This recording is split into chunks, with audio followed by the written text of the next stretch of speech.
spoken all things beautiful and glamorous for ages, and we're about to shoot today, and I thought, you know what, let me share a few of my heartfelt loves that I do in the bathroom.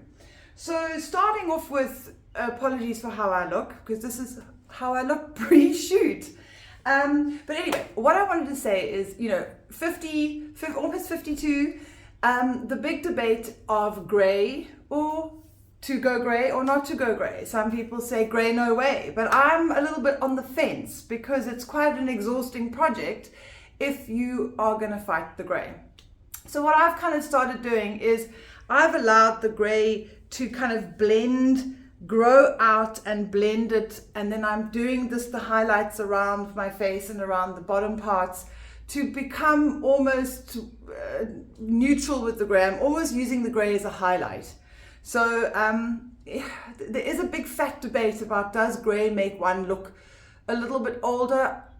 I think it might, also depending on your skin color, but it's very expensive and very time costing to spend hours in a hairdresser chair. So I think if you can come to a compromise, you know what, if your hair does go white grey, then I think maybe a sharp, clean, sexy cut is quite nice. It's like an oxymoron of the modern with the grey of the color.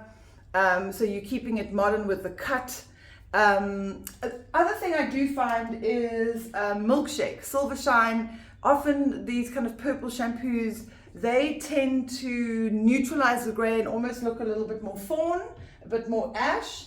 And then the shampoo that I am crazy in love with, and I think it's literally taken me 50 years to find a shampoo that I adore, is this one from Colton, Oi Hair, and then I use the Oi Butter conditioner literally every 3 or 4 days, and I feel like my hair feels like hair for the first time in a long time. So yeah, I mean, the grey debate is obviously open to, and it's again super personal, but sometimes I know it's scary to let the grey come in, but give it a try. Just give it a try, and then you can have a couple of highlights around the face. And you know what it is, when it starts growing 1 or 2 or 3 cm at your roots, it's such a shock initially.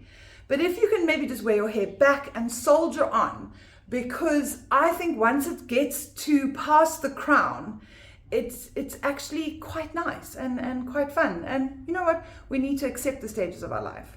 So yeah, that's all about hair today, reporting from Des's bathroom.